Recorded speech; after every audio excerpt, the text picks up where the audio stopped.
Good evening. My name is Randall Webster, and we are here tonight on our third artist talk in connection with the Mother and Child exhibition. And tonight we're joined by Wanda Raimundi-Ortiz. Thank you so much, Wanda. Thank you for having me. Thank you. Hi, everybody. And Wanda is one of our current artists in action, and we will talk about that a little bit as we go along.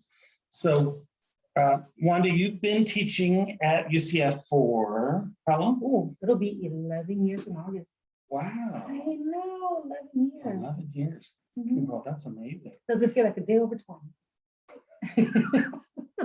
Great.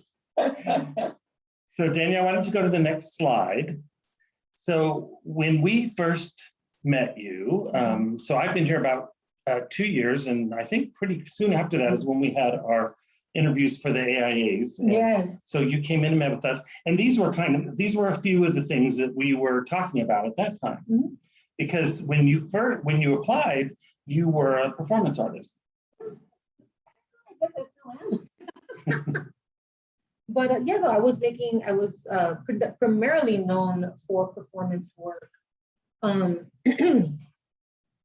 Essentially, for those that don't or may not have an understanding of performance art, essentially, like, my body is the studio, the public is a studio, public space is a studio, private spaces. My particular brand of performance work is anchored in social justice, essentially, trying to create some kind of awareness of certain social conditions that I think I would like addressed, especially thinking about myself as a woman of color, as a Latina, as a Puerto Rican, as a woman born in New York City, and all of those intersections in my life. And so this was the work that is associated with me, along with earlier performance work, like the Astroleta video series and stuff like that. But yeah, that's not where I'm at right now. Right. And we're going to get there, but can you tell us a little bit about your Queens series, Las Reinas? Las Reinas. So the Las Reinas, which means the Queens.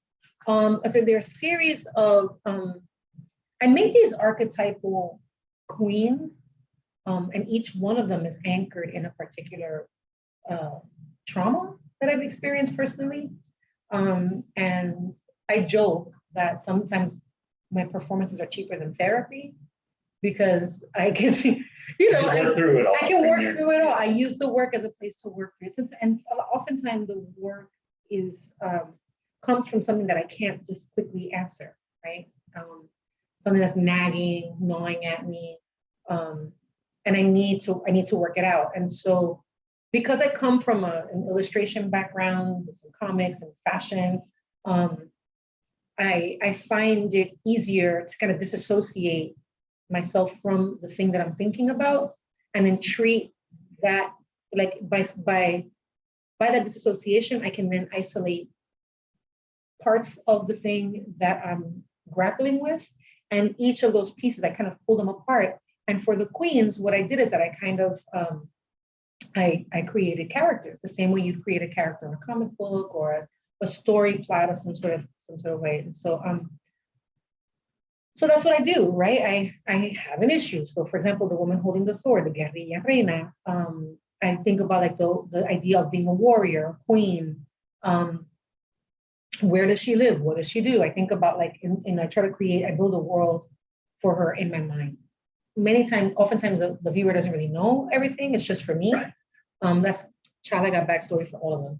So that's the best way to have consistent storytelling, is to really live that backstory and completely understand it, and then you know how to answer any question that comes up. Yeah. Because you answer it through the understanding of that backstory. Yeah, absolutely. And I'm glad that you said storytelling, because I think of all of the genres, because I'm considered interdisciplinary, because I kind of move between performance and drawing and object making and, still images, photography. I move between these spaces, but all of those pieces of my practice are components to storytelling for me. Right. So at the end of the day, I'd like to think of myself more as a storyteller. I don't claim painting. I claim performance because that's what people know me as, but I feel like I'm just kind of again, with all the intersections in my personality, I also feel like I don't, I can't claim just one thing. I like to work and use the disciplines. I prefer to use the disciplines that best serve the story, right? So for that warrior queen, for example, I was thinking a lot about surviving domestic or partner violence, going through therapy, doing all the things. I got out safely. I had an exit plan. I changed my life. I did stuff, good, all great things. But what I didn't prepare for was what happens outside of that trauma. And how you end up, I became hyper vigilant so I don't want that to happen again. Right. And so I kind of protected myself too much, and it was affecting my relationships. It was affecting people's entree into me. Like I could cut you down verbally, emotionally, like just whatever before you could get too close to me. And I started thinking that was gnawing on me, like what has happened to me? I've become this hardened version of myself, right? So what does that look like? What would happen if I were to take these facets out and blow them out? You know what I mean? And so that's when I started thinking, I'm like, well, armor, items that you need for protection, bubble wrap, plastic tarps, this, that, the other thing. And so then, of course, I start using my network of people, and I find this guy who's got barbarian armor because he was doing stuff for medieval times. He's got a whole arsenal of swords, and he's got a house out in St. Cloud. And we go out to the compound, it's huge. I'm like, what is awesome? So I gear up and I have this idea of this alternate persona. She's this warrior in this psychological landscape. You never really know exactly where she is. She's leading an army, but there's no one behind. There's no one behind her. There's no one else around. And so there's like a suite of these images from the beginning of the performance to the end of the performance, where I end up like I'm splattered in blood. I'm contemplative. I go into this water for a cleanse. But there's no one else in the photos. It's just me. And so I wanted to create this space where you're like this internal struggle, this internal turmoil. And I wanted to use this art form as a psychological portrait, right? Not so much a physical one, although the pictures came out pretty good. And so the same thing goes for all the other projects, like the one with the red bra. I'm examining Eurocentric beauty standards, and I fell down a Kardashian contouring rabbit hole. Oh, is that what that makes? Yeah, so it's all contouring that I would need to use to modify my face to give myself narrow cheekbones, narrow parts of my face that would be too broad and are too like ethnic. And the wig, I selected hair that mimics or resembles my hair at the different stages of trying to straighten it. Y'all don't know this, but my hair can be like this. So mine can't. I've got wigs in my studio for this. Wow. Okay. It's a thing. So I in order to get my hair to be like silky and flat, I had to wash it, do all these processes, we use those giant hair curlers to stretch it out, put it under a lot of heat, blow it out, flat iron, maybe some other chemical process just to get it to be silky. And so I decided to create this large wig with the different hair at different stages, when it's wet, when it's straightened, when it's like sort of before the flat iron, the push-up bra, the contouring around my collarbones, the bracelets are actually really hand-gilded giant hair curlers. I'm wearing a body shaper. And so I just really felt like I had to do that. I was feeling fat and old and this and that and uncomfortable and self-conscious. And I wanted to put in practice what it would take to make me beautiful, and then freeze, like show all the underpinnings, like not take it to completion, but like just freeze it. And so this queen lives in this realm. Because in addition to the costuming and the performance, portraiture is a big part. Oh yeah, big so time. You were saying that in the previous queen, that it was all these moments. It was the moment with blood. There was a moment with this. And each one is this frozen moment in time. But then in work that we're going to see in just a little while, portraiture is a big part of that as well. Yeah, and I think at the end of the day, I'm really, really inspired by like 18th century portraiture, 17th century portraiture. I love it. I mean, I grew up in New York City, right? And I grew up going to the Met, seeing beautiful portraits. And it's just these sort of epic, sweeping works. And I don't know, there's something that's just kind of pulls me in that direction, the grandeur of the paintings and that regal sense that these people have in these images. And then, then you contrast that to growing up in the Bronx.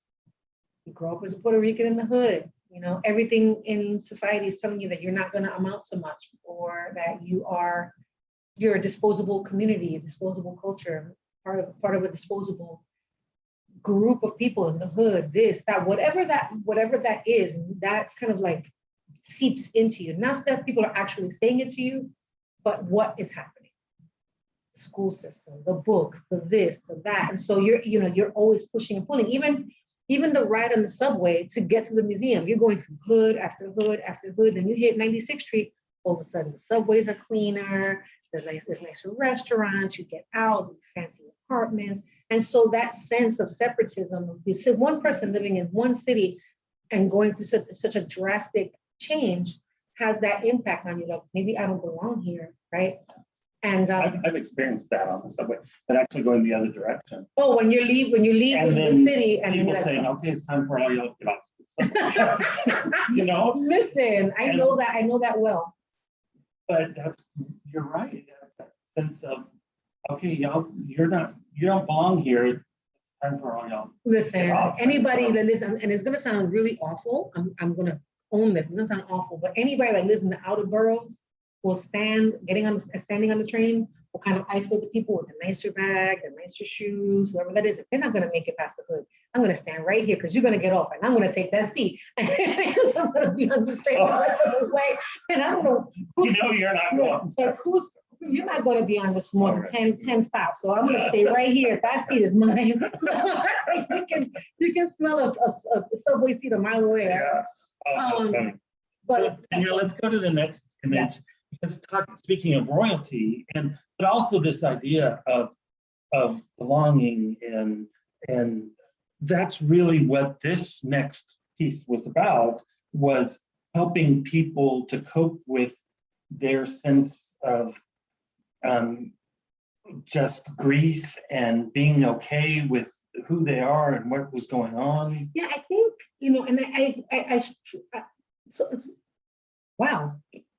I don't want to say that I was helping people handle that. I was in it, right? So this idea, so this piece that we're looking at, the Pietà piece, is inspired by the birth of my child and the fact that Trayvon Martin had just been killed not too long before that, right? And so giving birth to a child of color who's darker than me in the South, 20 miles away from my home, all of a sudden you so there were a couple of pieces, right? So that the murder of Trayvon Martin occurred, the whole media zoo took place, and what struck me was that on top, the insult to injury to Trayvon's parents was that people trampled on Trayvon's story, right? He wasn't able to tell his side of the story. He was not able to defend his position. And then people decided to dredge up whatever thing that they considered dirt to validate their feelings that that Black child deserved to die the way he did, right? So it's like, so we lose someone, one of ours, right? I don't know Trayvon, I don't know his family, but I know the community that I belong to, and that could have been my nephew, that could have been so and so, you look at the kind of like those concentric circles, whatever, that could have been any one of the people that I know and love, and you feel that, And so I know what I was feeling. And it's like, well, I know that we're not alone, but we're not allowed to grieve. We're not allowed to feel that because, it's like, oh, well, this is not racism and and racism is over and slavery ended, like get over it and all this other jazz. Any and all story to get you to stop making someone else feel uncomfortable, that you're uncomfortable, right? So now you have to like not be grieving because get over that, right? Well, screw you, like how dare you, right? And whoever that person might be. And I kept thinking about Mary, the story of Mary. Not that I'm trying to indoctrinate anybody into Christian or Catholicism, but I'm a recovering Catholic. I say that out loud. and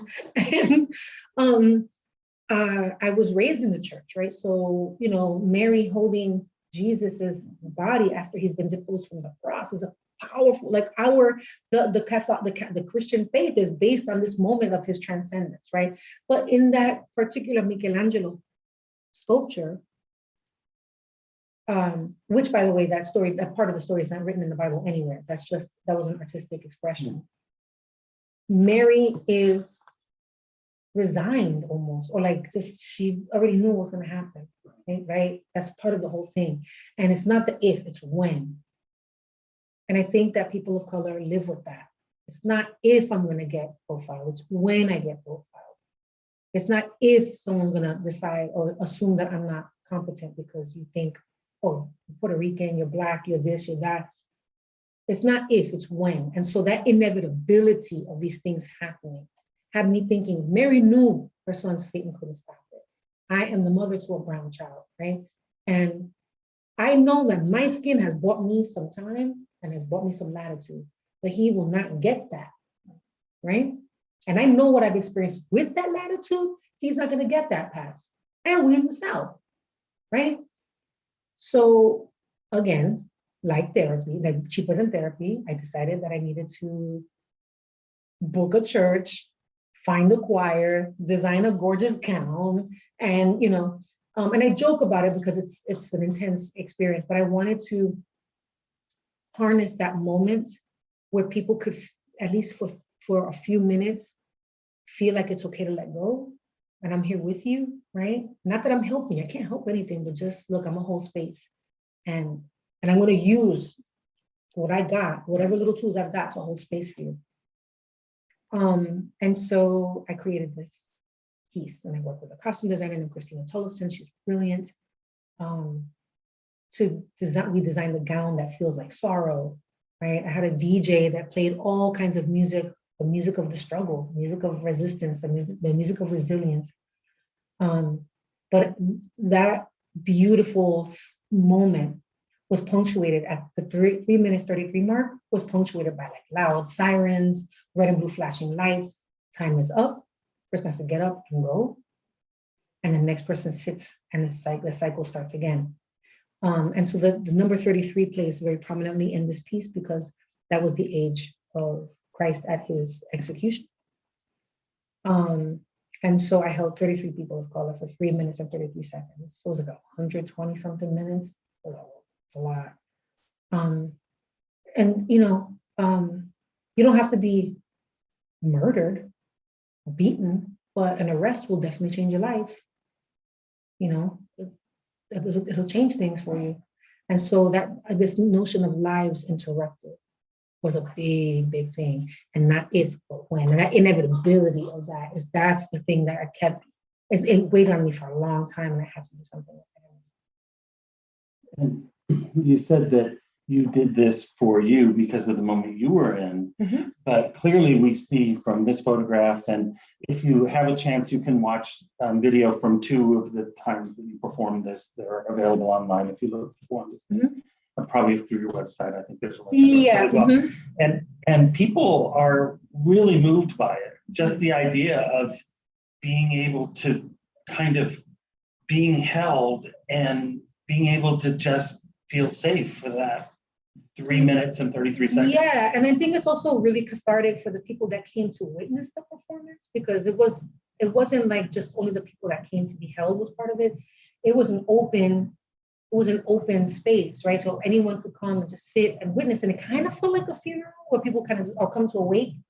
Well, that wasn't the case, but it was kind of treated in a very big ceremonial way. And once again, working out all my Catholic stuff, and it felt very much like, you know, that ceremony, that rite of passage kind of thing that occurs in the church. And so these are gestures that keep showing up, everything from the gilded frames to the large format of the photographs to the sweeping costumes. And like, this is like silk dupioni and silk, you know, silk velvet, the big crown, which is shaped like a halo. And so all of these things kind of are thank you very much. They play very much into that. I wasn't pulling any punches. I meant it. Danielle, let's go to the next slide. So that's about the time that you now came to the Art and History Museums of Maitland, and we invited you to become an artist in action here. And this is that was late 2019 that you arrived on campus. And I remember having a conversation. Oh, okay, Wanda, if you ever decide to put on one of your costumes and go running across just make sure there's not a wedding happening. Right. It's fine. It'll be great. I want it, but you know, because we thought that's what you were going to do. You were going to get here and there were big performances and all these things. Yeah. So great. We were all for it. We were living for that moment when that was going to happen, and we started talking about when we could do some live performances and what they might be. But then you got here. And you were in one of the studios that's facing what you see here, not in this picture, but facing what you see here on the other side.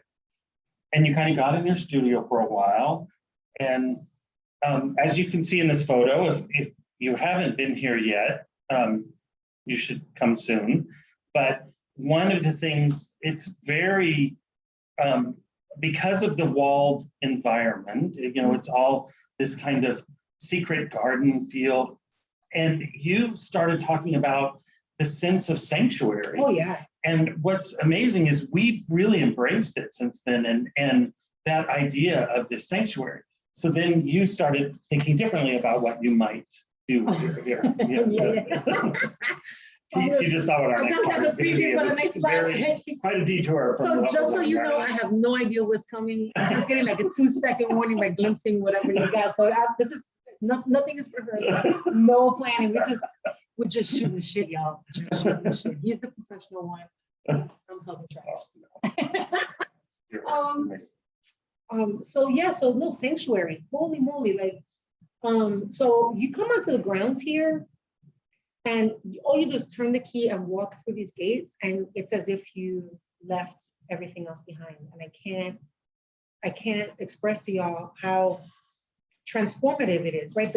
There is creativity and sanctuary in the soil in this place.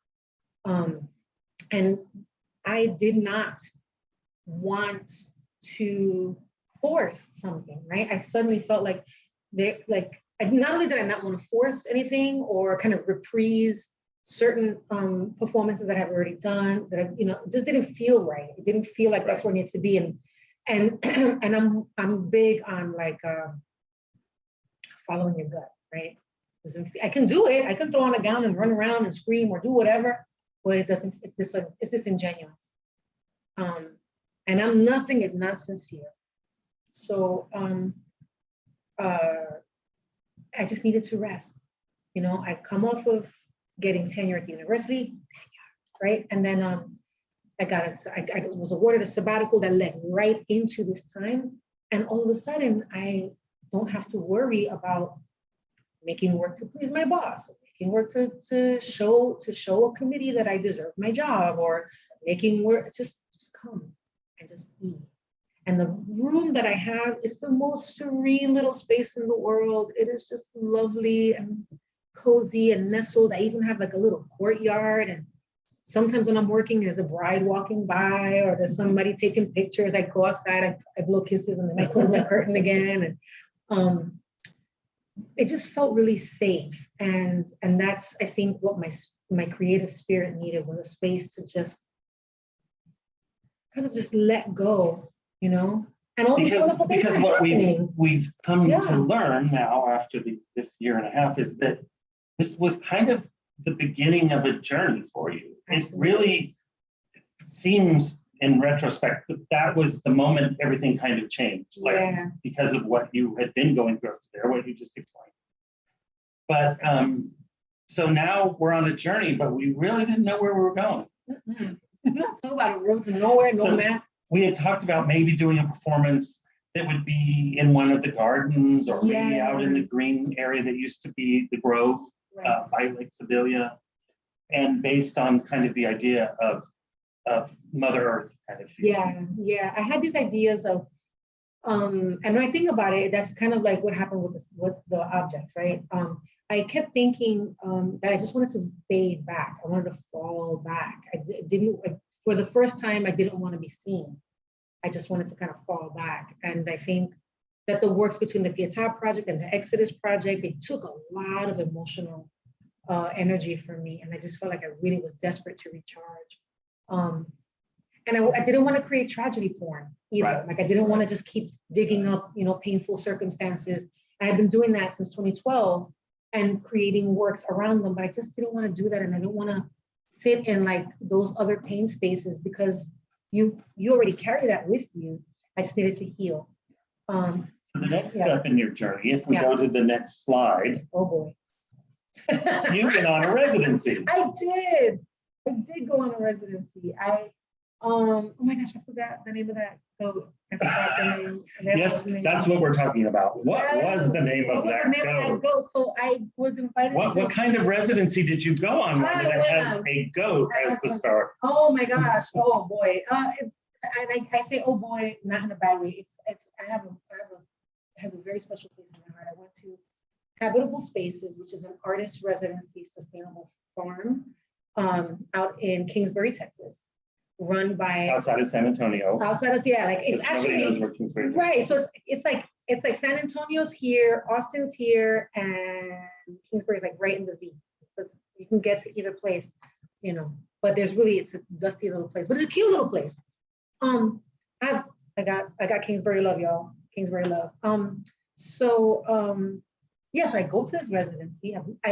They still joke on me because I showed up with Spice Girl boots. That's what they call the boots that I have Spice Girls. Clearly, right? I did not know what to expect when I got there, except that Allison and Shane Hannemeyer, which are the executive directors of this space. Allison, I've known her for forever. She's a performance artist and sculptor in her own right. She's a brilliant woman. And Shane is an amazing abstract painter. They received me. I show up with a bag full of stuff, none of which I wore because I was just totally not prepared. I packed so much stuff and I wore none of it because it was the wrong thing. Like, you know what I mean? I was feeding goats and collecting chicken eggs and being chased by guinea fowl and trying to feed an ornery goose. It was a lot. There was a lot going on, but I learned so much. And this was in January or February? February through March. And that's when all hell broke loose with the pandemic. So I went out there. It was like a training ground, right? So I go out there and we're 40 minutes from like the nearest town in either direction. And now I'm learning how to you eat what we have. This is the pantry. This is the dry goods. This and that. We're going to do this. I opened the freezer and there was a goat hoof just there. I was like, oh my God. Oh my God. And so I don't want to know why that's right. But because they called it, well, actually that goat had died while they were running an errand. Climbed up a tree, fell in the little crook of a tree and got stuck and she suffocated herself. And so they have to harvest the meat, process her, poor thing. I know, right? But anyway, whatever. So I learned a lot, y'all. And then, so now it's March and things are happening. Yeah. You come home and now you can't go out anymore and the shutdown is happening, but you've just spent weeks on a farm. So what would any of us do? We build a planter in our backyard. Yeah, digging some shit up and I bought myself some real boots. I came home. The first thing I did, I bought myself some real boots. My husband who really loves landscaping, taught me how to use a shovel for real, and I came back hell-bent on trying to be sustainable and like learning how to eat and live off the land. I found like I can't, there's an Instagram video of me, you know, rattling on. I'm like, the whole world just exploded and there's no toilet paper in the supermarkets. I was gone for a month. I got to stock my house. Holy shit. Everybody went crazy. And this is going to sound terrible. I know. Don't blame him. Blame me. In the farm, everything had a purpose, right? So we didn't use paper towels or this and that. Like we used cloth and everything was about rewashing, recycle, rewash, recycle. And then, so there was even like not a regular, like there was like a latrine, like compostable latrine. So everything serves a purpose on the farm. And I come back here and people are scrambling for the creature comforts. And I'm like, if you don't have toilet paper, if you got extra t-shirts, you've got butt rags, you can clean yourself up. Like, yeah, I said it. Yeah, I said that. That's what I'm saying. Don't blame him, blame me. I'll take it on the chin. But all of a sudden, it was crystal clear to me. Like people are freaking out because they haven't been. You're so in the matrix. You're so deeply entrenched in the fabric of, well, I gotta go to the store. I gotta purchase the things. Like, well, if we grew our stuff, we wouldn't be part of the machine. We would just be sustainable. We'd be going to our garden, we'd be doing our thing, and it wouldn't be in, like, also I'm sitting in a backyard, I'm looking, I'm like, I've got sun, I've got dirt, and I got water. Let's go, what are we doing? You know what I'm saying? And I did it, and I learned some crazy lessons. I screwed up my garden pretty good. That's a whole other lesson about listening to the earth. But it changed everything, you know. And the other thing that happened out there was that I got to hang out with Allison, right? And Allison knows me from when I was a young, rebellious artisan living in the Bronx. And now I come as a professor with my stupid Spice Girl boots, and I just come from Chicago, from this fabulous hotel, from the CAA conference, and it's a performance, and my hair is platinum blonde, and you can't tell me shit. I'm cute as all get out. And I'm wobbling around these stupid Spice Girl boots on these rocks, and they're looking at me like, girl. But she knew me, and I didn't realize, like, you know, middle class, upper middle class, I guess, I don't know, middle class life, it softens you. I got a steady paycheck now. You know, I'm working in the establishment. I'm soft now. Like I lost my edge, and I'm like thinking about stuff. And she's just like, I want to build a barn here. And just following that fire. And like, I had that fire. What happened to that? I used to be edgy. But it took the 5 weeks or whatever that I was out there to get that flame. Those coals were nice and hot. And then I got here and the whole world was ablaze. You know what? Screw the HOA, we're putting some shit right here. Like, you know what I mean? How many chickens can I have legally? Like, you know what I mean? Like, you can't tell me I can't have chickens, right? And I got fired up. I just got really, really fired up, and it changed my practice. It changed everything. So then it was summer. Yeah. And that was, so we've been on the farm, then we've been in lockdown, and we're growing food in the backyard. Trying. At one point, I called Wanda. Hi, Wanda, how are you doing? Oh, hold on. There's a caterpillar on one of my plants. I gotta get it. You gotta hold on. Yes, I was gonna say, go right towards my caterpillar pool. Okay. Well, this is new. Oh my gosh, I was a caterpillar hunter. It was horrible. They ate the corn. And I was just afraid, oh, her Jesus, well, her crap. This has been too long of a lockdown. I love that. I never heard that before. So you said it, my cheese slid off my cracker. That's hilarious, y'all. But then summer came and we got real serious. Yeah. No. It was amazing. I learned from the soil. I learned from the mistakes that I made. I learned, and then, oh my God, then that happened, right? Like that was in May, I believe, where George Floyd gets killed. And all hell breaks loose again, deservedly so. Yeah, I said that too. So you've got Trumplandia, a pandemic, and then this massive turmoil, right? People are just fed up.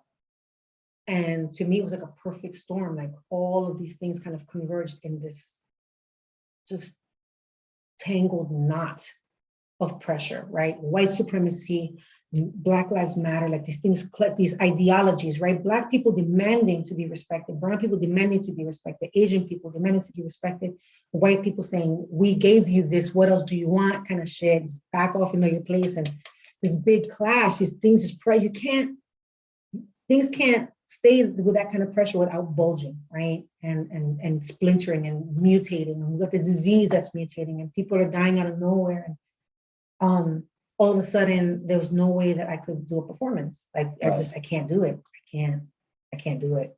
But yet then I came along and said, hey, it's in October, we're going to have a great exhibition of everything you all have been all the AIAs have been working on during shutdown. And then you said, Well, oh, okay. I'm making these weird three things, right? I don't know what I'm doing, but I'm making these things. Okay. Yeah, I didn't know where the work was going, but it was going somewhere. And I was in my head, I was like, well, I hope you trust me. You know what I mean? I'm not sure what's going on. But I started doing these experiments, like in my studio, all up until this point, I had been really fascinated with hair, right? And I've always been fascinated with hair. And if you look back at the earlier slides, all of my queens have massive wigs, hair features very prominently. And up until this residency, it didn't hit me that that hair was such a central part, right? Because it's a big, big part of my performance and the identities of all these people. My own hair has always been a big part of my identity. How I handle it, et cetera, conflict with my mother. You're too pretty to wear your hair. I used to wear my hair so big and natural, and my mother would say, you're too pretty to wear your hair like that, blah, blah, blah. So like the more she'd say it, the bigger it got. I'm like, how about now? I get into like shit with people at jobs about my hair, about leaving it natural, and I shouldn't tame it, yada, yada, yada. So I'm in the studio all this time, just obsessively drawing hair, twists, braids, hair, twists, braids, and buying bags of hair extensions just because I can make these still lifes that I can draw from. I wanted to divorce the bodies, the people from the hair so that I could just focus on the texture and why it is that this texture, this hairstyle, this is vilified, right? Especially among women of color, Afro-Puerto Ricans, Afro-Latinas, Afro-Dominicans. You're not Black, you're Puerto Rican. Yeah, we are, right? You're not Black, you're Dominican. You Black. You know what I mean? Especially if you go against somebody else, be like, oh no, that woman's Black, right? And thinking about colorism and all this other stuff. And then I decide like, now I'm gonna use these still lifes, but put them under pressure. Under the same kind of pressure that my garden was in, under the same kind of pressure, and that uncertainty of not knowing what's gonna happen when you put things under that kind of pressure. So I started building these structures and using spray foam. Never used it before in my life. You spray it like this, it goes and starts going crazy. Go ahead and go to the next slide. And how, I think yeah, and how do you and having to like kind of surrender to the accidents that happen. And then and as these things started growing and morphing, and I started, adding hair to the objects.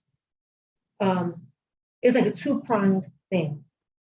I wanted to treat this, again, I have this thing, it becomes a annoying question in my brain.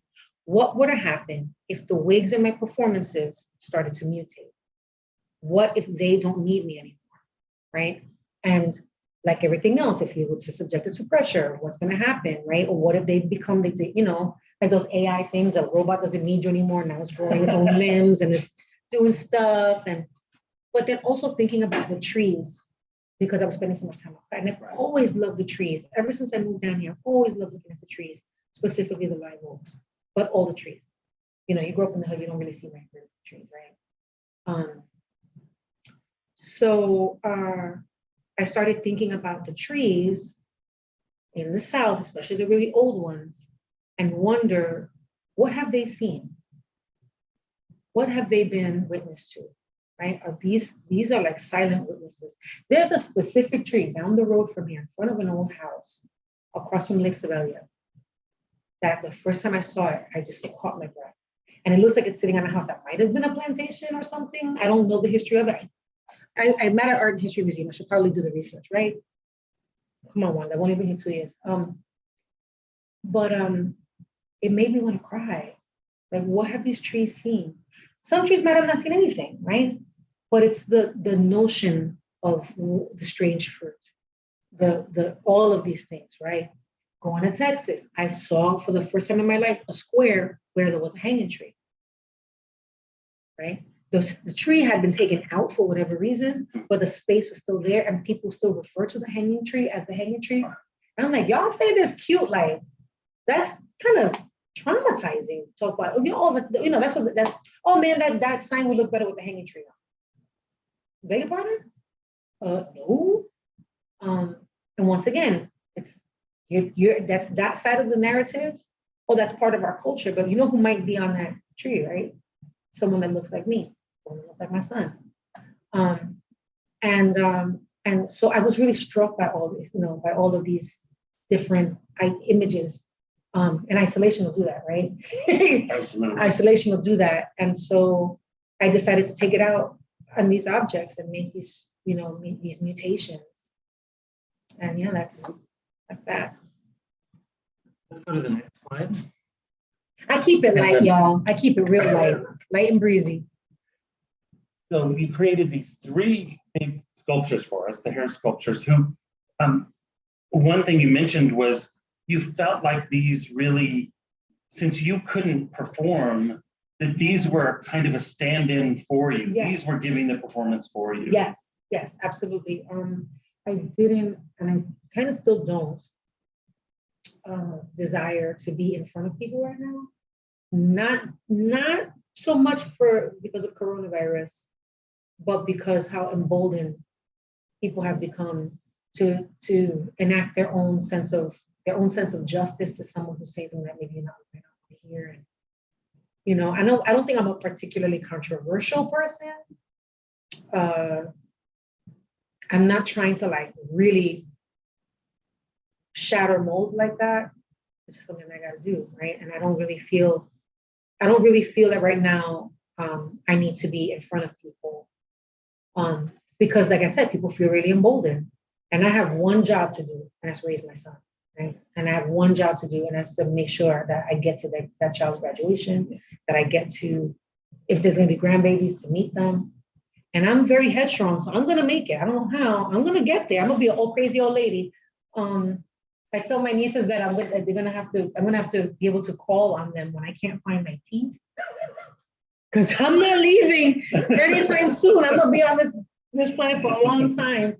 Like, you see, like, what's that phone call? Oh man, Aunt Wanda's outside. She's not wearing pants. I gotta go get her. She left her teeth in the car again. You know what I mean? That'll be me.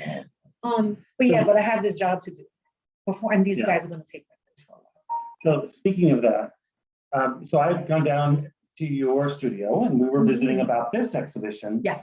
And while I was there, so go ahead and switch to the next slide. While I was there, I saw on your wall this beautiful drawing of you and your son. Yeah. And I said, oh, Wanda, the next exhibition that I'm doing after this one is Love and Compassion, Images of Mother and Child.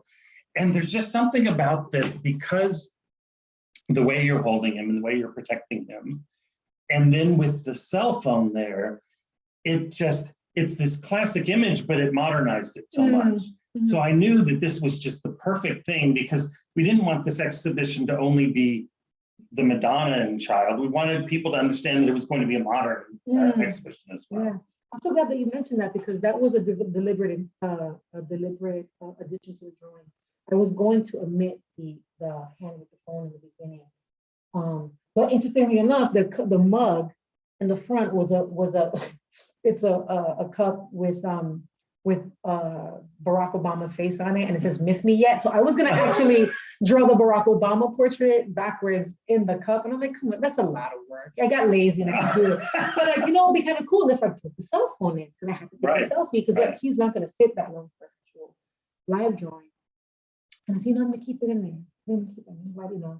Old school, new school, classic, contemporary, slowing down, like something that was so immediate, and then slowing down. One of the things I was also thinking about was that people take pictures with their phones because they want to remember, but because the medium is so instantaneous, you don't really remember, and you don't always go back to look. Your phone is full of like crazy pictures and menus and a stupid turtle sculpture that they made with your aluminum foil in a restaurant or whatever dumb thing. And you're thinking, did they even actually see that moment? Yes. And have that moment, or did they they spent the entire moment taking the photograph of the moment and never lived in that moment? Yeah, and I noticed this with my students. When I was in class, I'd write all these notes, and muscle memory. You sit, you write the words down, you remember. Right? That's just school 101. And everybody's taking pictures of the notes. Like, you're not going to remember this. Write it down. Right. You can take a picture if you want to double check it later, but write it down now. I'm here now. Take the notes down now. As the words are falling out of my face, take the notes down, and then maybe double check and cross-reference. I'm not saying don't use technology, and my husband will probably be stuck on stupid hearing me say that, because he's always like, why no, I can't just be in the moment. I'm grabbing and remembering it in my mind. And I'm like, your mind has a lot of holes in it. You don't remember stuff. So I'm the one taking pictures, and we joke around back and forth. But I wanted to go back to the image and slow down and be in that moment. Look at my son, observe his eyes, kind of push against your cheeks, and just such a tender moment. And so I thought that was a real nice way to take it quickly and then slow down and get back to it. Mm-hmm. And just so you all know, this is your son and your husband. Yes. Sure. Mm-hmm. So thank you for letting me show that. I think because of the mask. Yeah, we're good.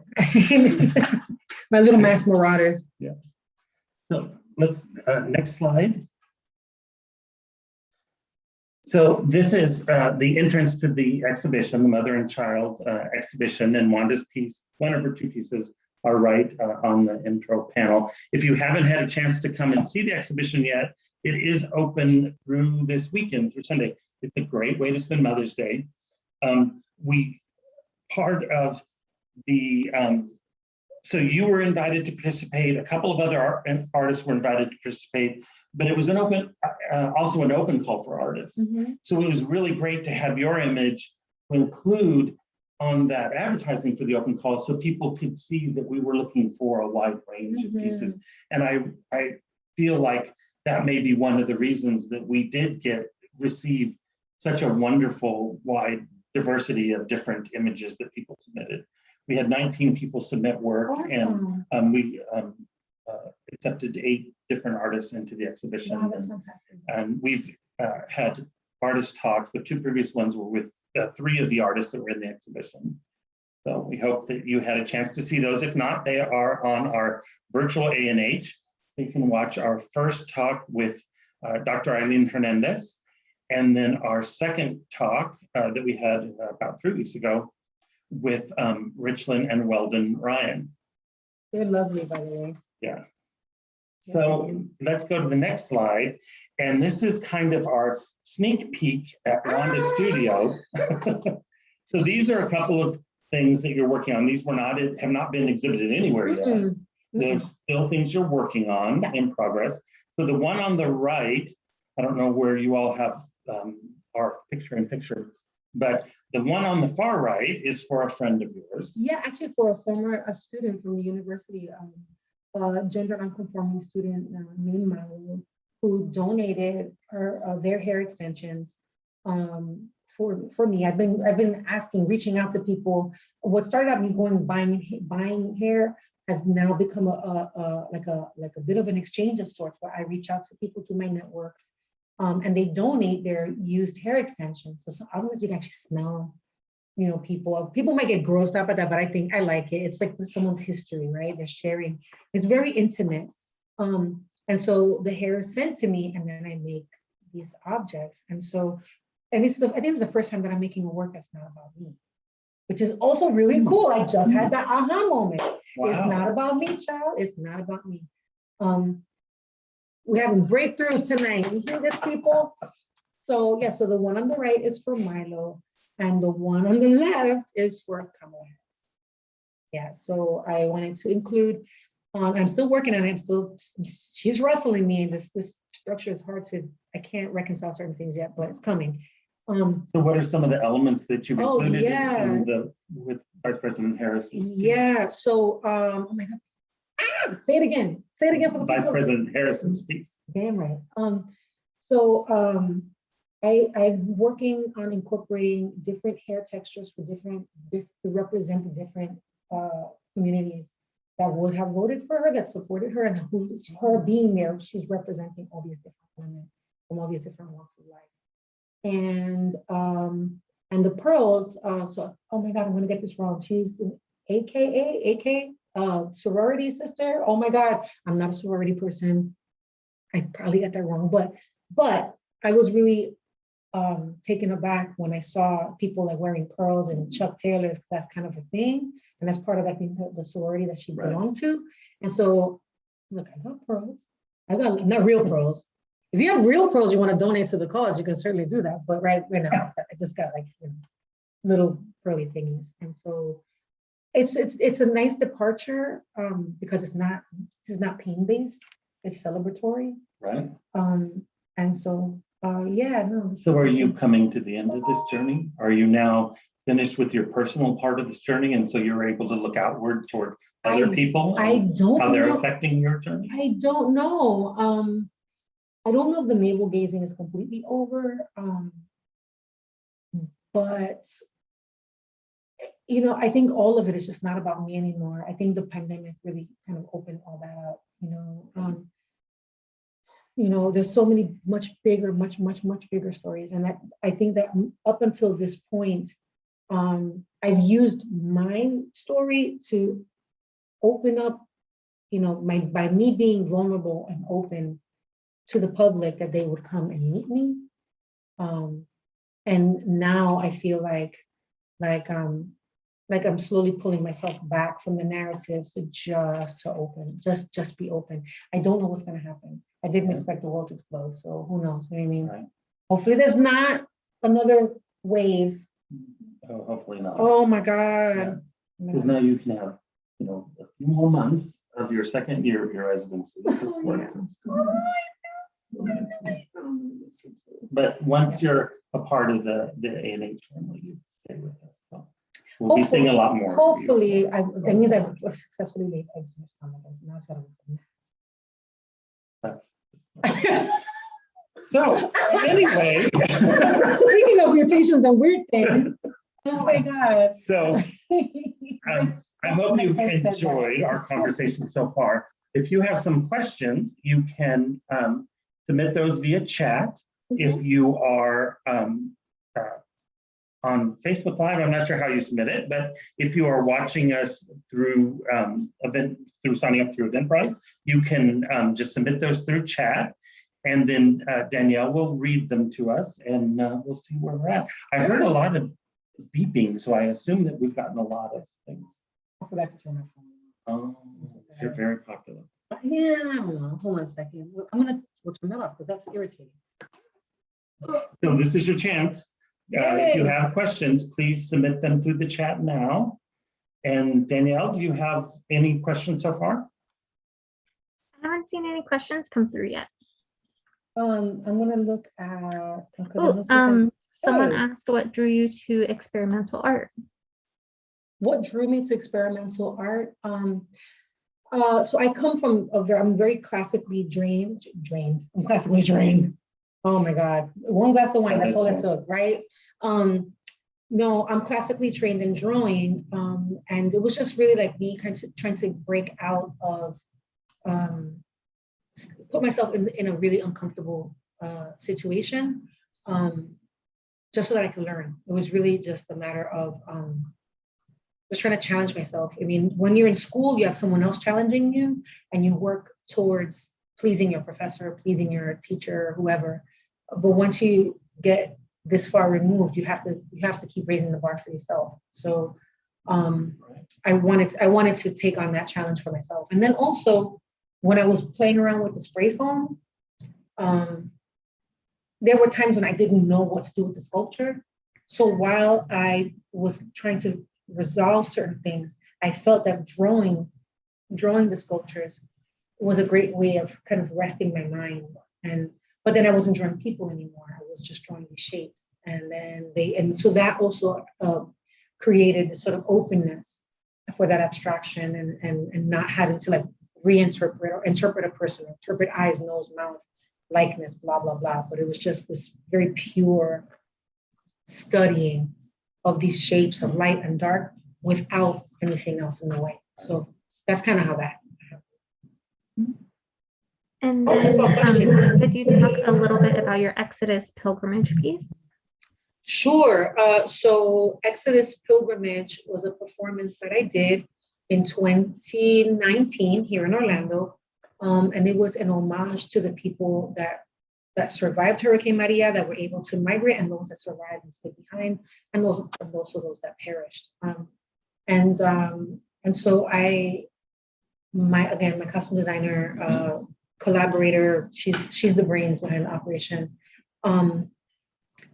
We went to Puerto Rico and we reclaimed about maybe 50 pounds of debris that we found on the island, just along the side of the road and stuff. And then we made an Afro-Puerto Rican inspired, a folkloric Afro-Puerto Rican inspired gown made entirely of the tarps and debris that we found. And again, it was about, trying to capture this moment of like lives interrupted, And so I did a procession, right, where I walked through the downtown Orlando area, did like a mile-long procession, followed by Afro-Puerto Rican drummers up and down and around the streets of downtown Orlando, culminating in the Dr. Phillips Performing Arts Center with live Afro-Puerto Rican drumming and dancing, which was very important to me because I don't think that would have ever ended up in that space, right, if not me coming down the street like a hurricane. And they're blasting the doors open and marching way up. Yeah, so it was a really powerful piece. Took a lot out of me. And then after that, it just was like, okay, I gotta stop.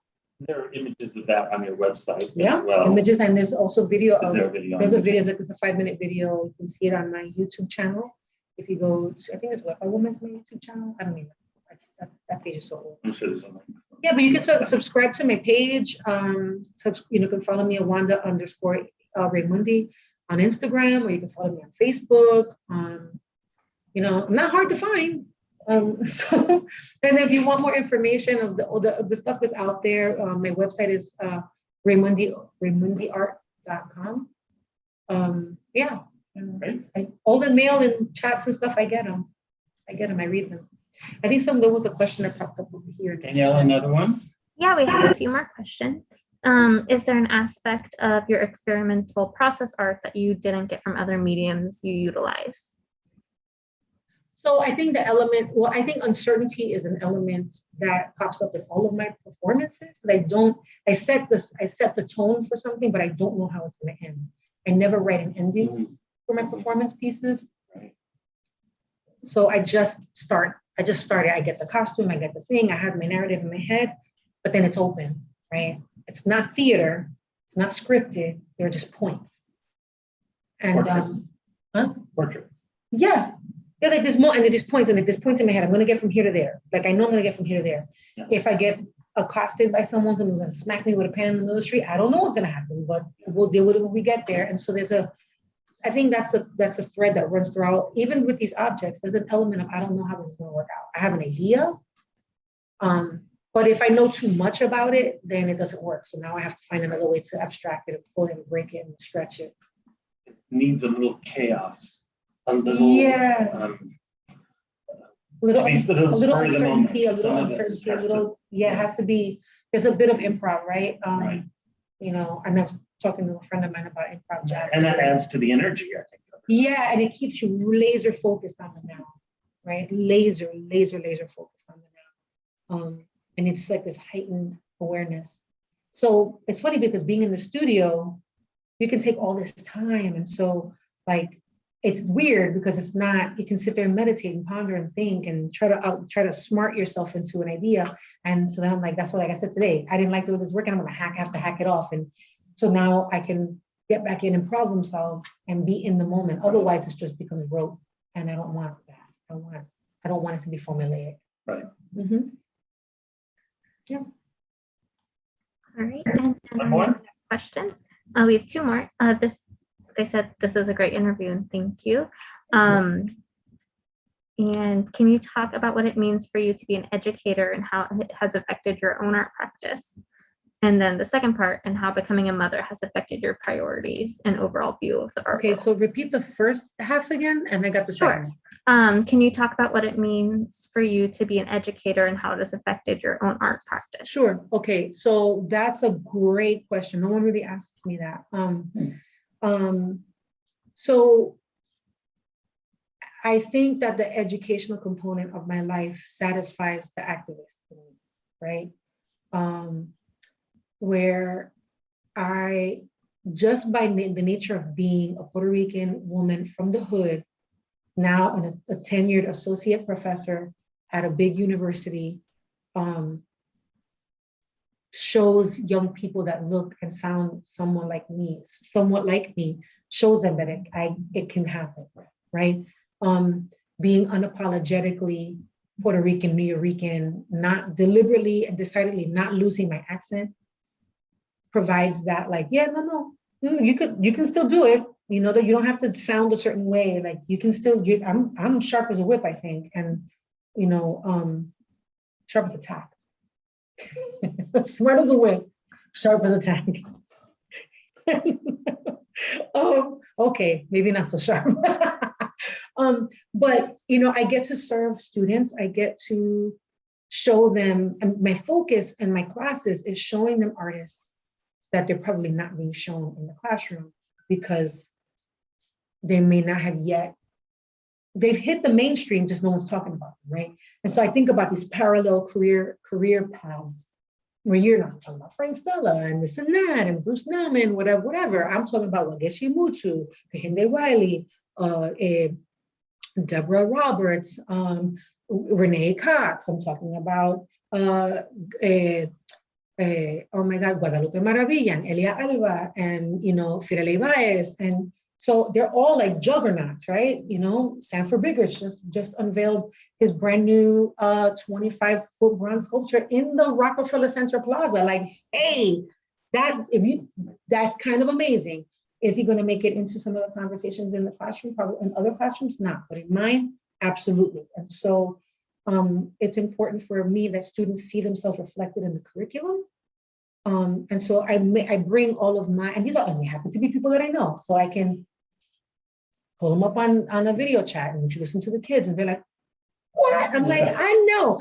Not that I'm trying to flex muscle, but I want the students to actually see that's an artist who's alive and breathing, kicking and struggling, and you can ask them questions and just really about closing that space between the worlds, especially down here in Central Florida. That's an amazing opportunity you're providing. Thank you. I think so too. I'm like, I've got killer contact list, and I want kids to have access to that because then it closes the space. The kids like, oh my God, I can be a queer, brown, you know, Jewish, gender non-conforming person, and I can still make it. You know what? That's what you like. I got 3 of those. Hold on, check it. You know what I mean? Look, I meet this person, meet that person, look at this person, you know. And then I invite students to share what they found with me, so that if I don't know something, now I've learned something new about artists that they like. And so that exchange keeps me fresh, right? And then the role of mother and prioritizing, it has made me a lot more efficient with my time. I did not realize how much I dawdled. Holy moly, if I could go back, if I could turn back time, I would go back and I would go back and take all that time that I shit away, I frittered away, and I'd be a beast. So yeah, being a Well, I parent. think you are.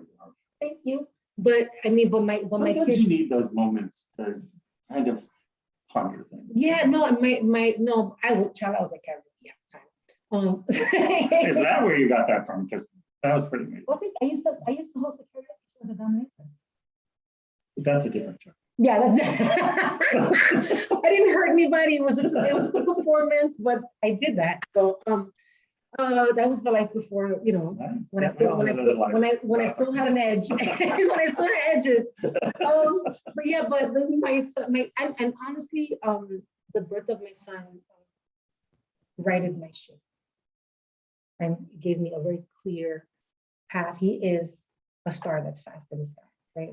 And I follow that. Whatever, any move that I make has to be a clear shot so that he gets what he needs. You know what I mean? It's very clear. Like, I imagine a boat with only one oar. I had lots of energy and I could canoe like this, but there were times when I was kind of, and it provided an amazing opportunity to live a very full, robust, karaoke, dominatrix infused life. Right.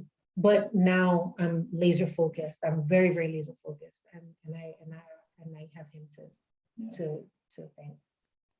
Well, since this is part of the mother and child exhibition, I think that's a perfect moment to stop. I think we're beyond our time anyway. What is thank time? you. What is time? Okay. We'll take that up on our next chat. Okay, all right. We should host a series. I think we have a talk show. Right. It could happen. You have to dress as a dominator. Listen, I have to the boots. So thank you all for joining us. It's been a lot of fun. We appreciate all of you. Danielle, one more slide. Just the last one. So this, as we said, this exhibition ends on this Sunday. So if you haven't been here yet, please come and join us. And our next exhibition will open on May 21st, and that is on Seeing Segovia.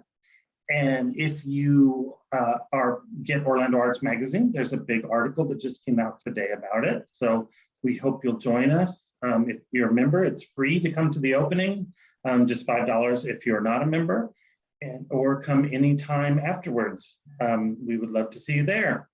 Thank you all for joining us, and we'll see you next time. Bye. Bye.